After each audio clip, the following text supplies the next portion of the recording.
ఉపఖండం. ఏంటి ఉపఖండం అంటే ఏంటంటే విస్తీర్ణ పరంగా అతిపెద్దగా ఉంటూ, అంటే అతిపెద్ద విస్తీర్ణాన్ని కలిగి ఉండి సాంఘిక కల్చరల్గా కానీ వైవిధ్యతను కలిగి ఉన్నట్లయితే అలాంటి దేశాన్ని ఉపఖండం అంటారు. ఒక ఖండానికి ఎలాంటి లక్షణాలు ఉండాలంటే క్లైమేటిక్ పరిస్థితుల వల్ల కానీ, శీతోష్ణ స్థితి పరిస్థితుల వల్ల కానీ, కస్టమ్స్ లేదంటే మనం జరిపే రిచువల్స్ కానీ, సాంప్రదాయాలు కానీ, అదేవిధంగా సాంఘికంగా సోషల్ డిఫరెన్సెస్ కానీ ఇవన్నీ ఉంటూ భిన్నమైన పరిస్థితులు ఉంటూ భిన్నమైన జనాభా నివసిస్తూ విస్తీర్ణ పరంగా పెద్ద భూభాగం ఉండేదాన్ని ఏమని పిలిచారు? ఉపఖండం అని చెప్పేసి అన్నారు.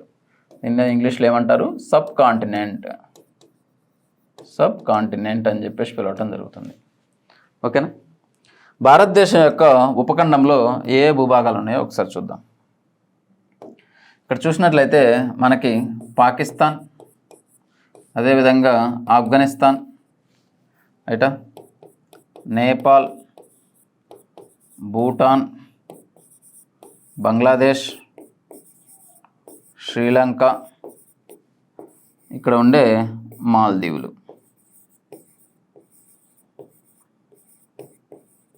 ఈ ప్రాంతాలన్నింటినీ కలిపి భారతదేశం యొక్క ఉపఖండంగా పేర్కొనడం జరుగుతుంది.